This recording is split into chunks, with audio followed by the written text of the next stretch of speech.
to be also very quickly, because I've been giving many presentations in the last, so if you want an overview and generic, but I think here the crowd, everybody is quite familiar with the concept with the ZK-EVM.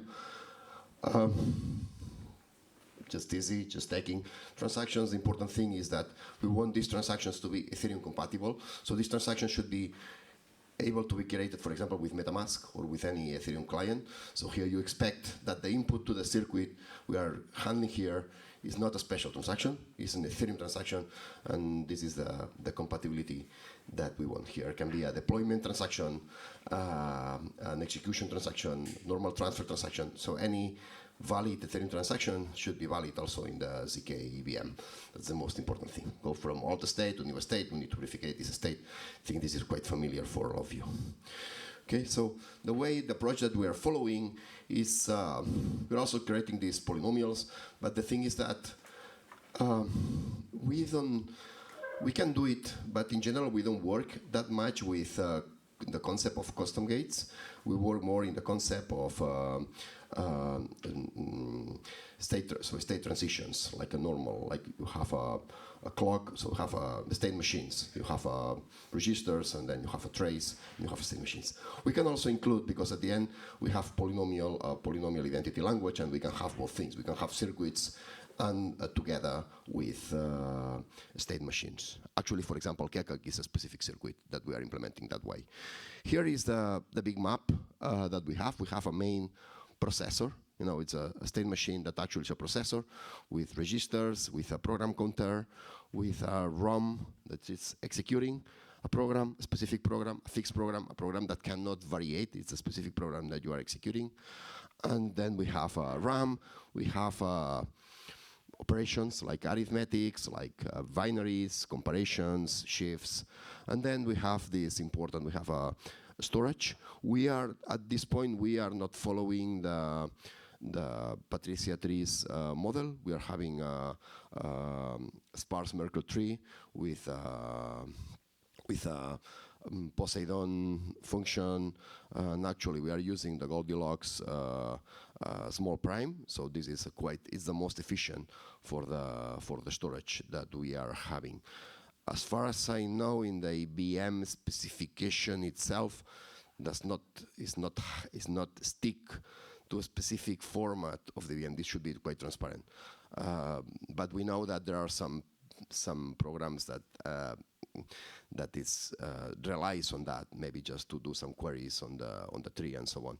But this is probably the biggest concession that we are doing.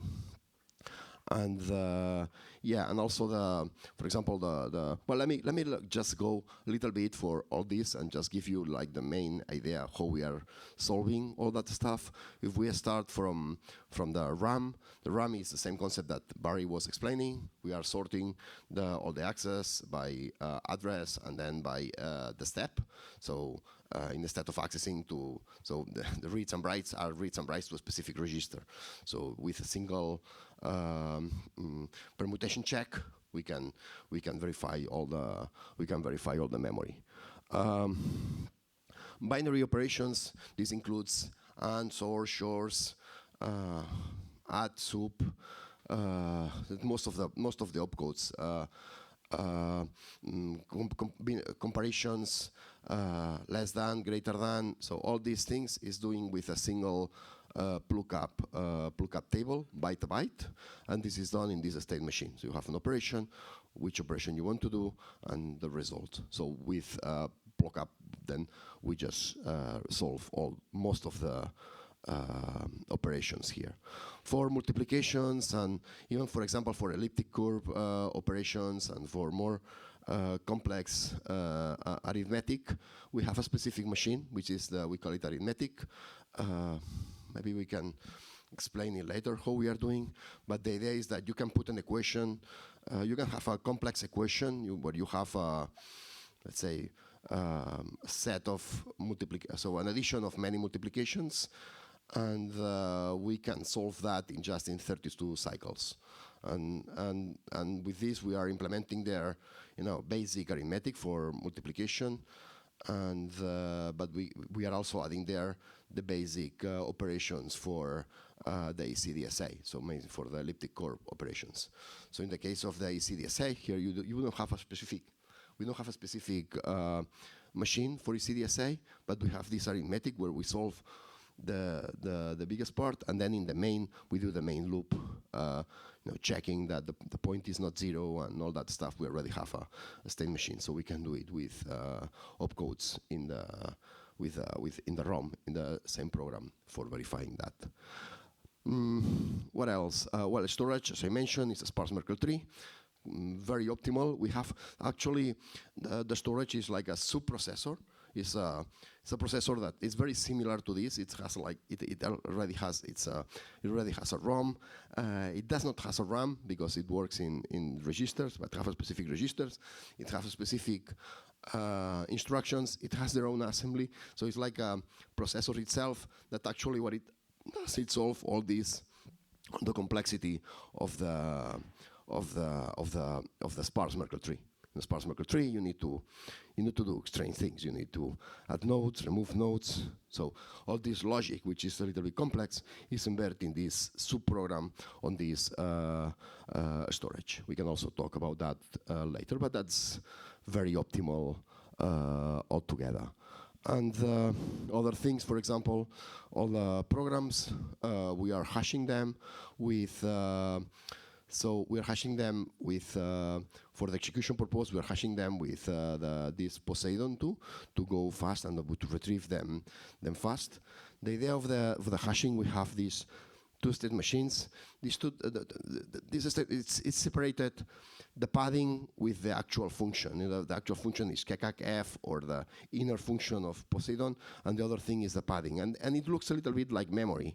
The idea is that you can have a hash, and then you can read positions on that hash. If I have a specific hash that's with a specific number, then I can do a read of the position 3 of length so much, and this must match all together. And with these operations, we can, in the main code, we can verify all the programs.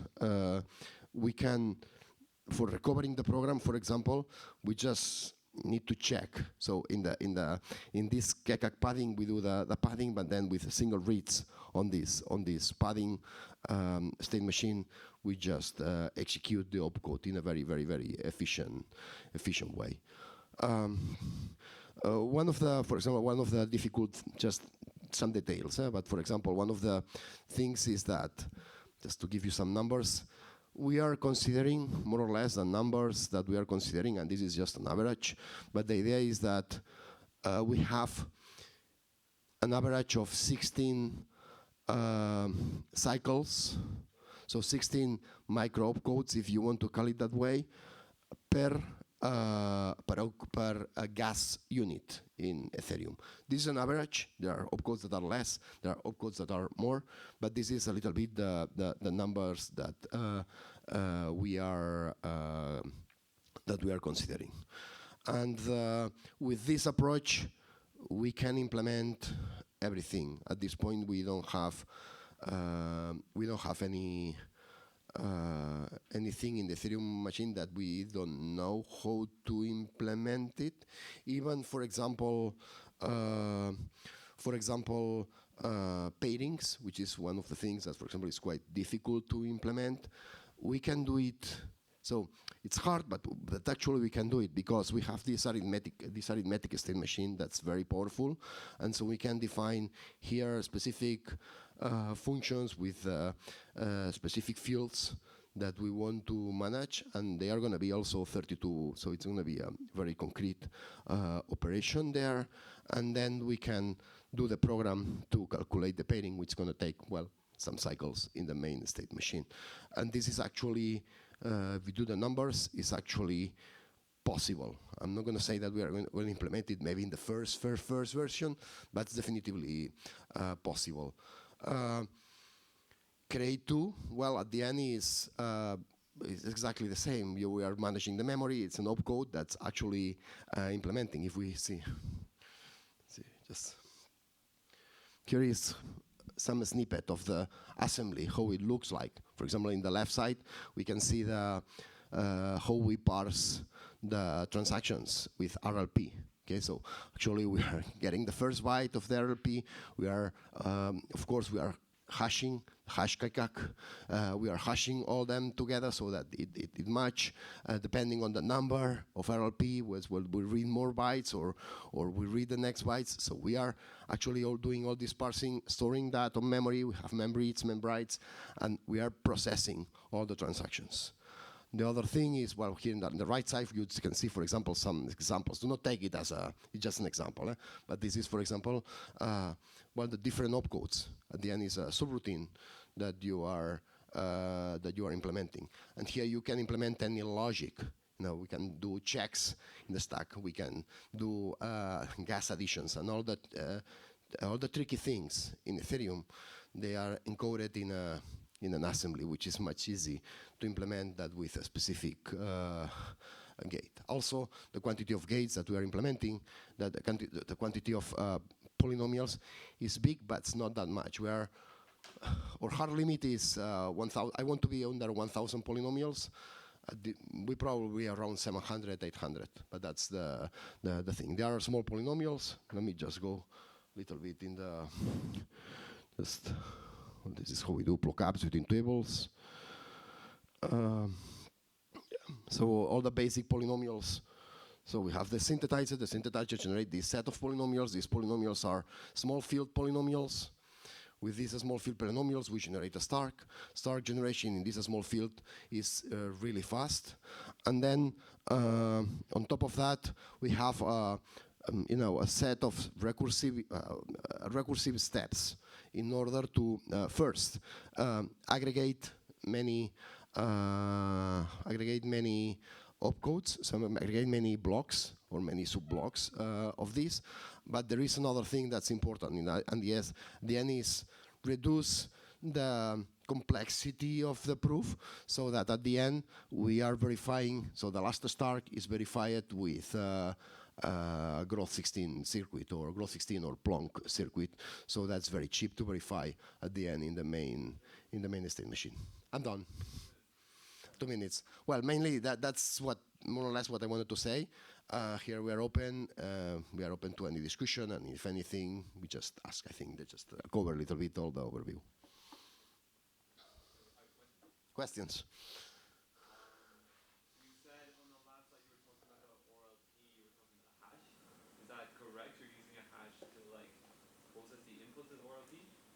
Or the random to the recursive length prefix ORP. In that RLP, yeah. Well, actually, we are doing the two things at the same time. So we are importing bytes, and we need in some way to accumulate in a hash, and at the same time parsing, and we are doing that in the same. So you do it like piece by piece. So you ORP and hash, then you ORP and hash. Yeah, this hash is just we check that. Yeah, exactly. So. Yeah, that's just a program. We do it this way because it's more optimal. We are already having the register, so we can save some clocks, but we could do it separately. We can put it in memory and then do the hashing later. Okay, makes sense. My other question, so like the main difference between like our two approaches are that like on your approach, you separate things out into separate circuits more. And that brings like a little bit more work to the aggregator, but otherwise we're pretty similar in our approach. Yes, here is this is probably one of the things we probably have more polynomials. We don't need to deal with these selectors stuff, and the idea is that if we recycle polynomials or not, this is the difference between the main difference between Halo 2 and the project we're following. We are so we cannot put like millions of polynomials, but we can put maybe one order of magnitude more number of polynomials, and avoiding the complexity of having to route and dealing with these selectors and trying to put. Probably there is an automatic way to join it, but because we have this proving system on the top of Starks, which is generating these polynomial commitments, is really fast, and aggregating them is really fast. We don't care that much, and it's much more easy to do a specific state machine. You know, you do an arithmetic state machine. You can, it's one person can do an arithmetic state machine, and you have inputs, outputs, and it's very clear. And you don't have to, you don't need to worry about how it's going to be fitted somewhere else and how it's going to be matched with other things. So this splits a lot the operations. And we don't have one custom gate for each opcode. We have like different state machines, and then we are implementing each. So the custom gate is a set of opcodes if you want, and this is maybe the big difference. I think that there's still a lot of modularity in the two approaches that could be shared. Yeah, that's here. I'm not saying one is better than the other. It's just a different approach. For us, this is working very well. It allows us modularity very much. The number of state machines is limited. Well, you saw the we don't have much more than that. Maybe we have here, I avoided some intermediate state machines, but this is very much the state machines we have. Okay, any other questions? For my benefit, to clarify, the difference between approaches is, in your case, you guys have a key per opcode, something like that, and in Jordi's case, there is maybe fewer circuits overall, but then they're composed together to basically emulate opcodes, right? Under the hood. No, right? Like there are micro ops that you use to emulate, like you use different state machines combined together to have an opcode. My site is more or less correct. Maybe you can. Yeah, so what we do is we move arithmetic, shift, and binary operations inside ZK-EVM, basically, on that side.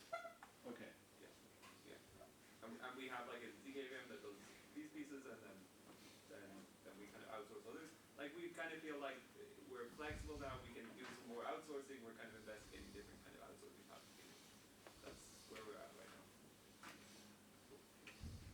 So my question is, how many different microopcodes do you have?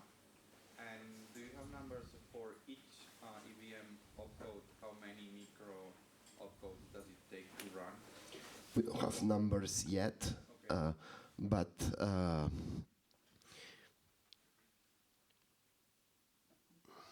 But here I can give you an idea of this is 4, 5, 6, 7, maybe 2 of parsing. This is normal operations are going to be 8, 9 opcodes altogether.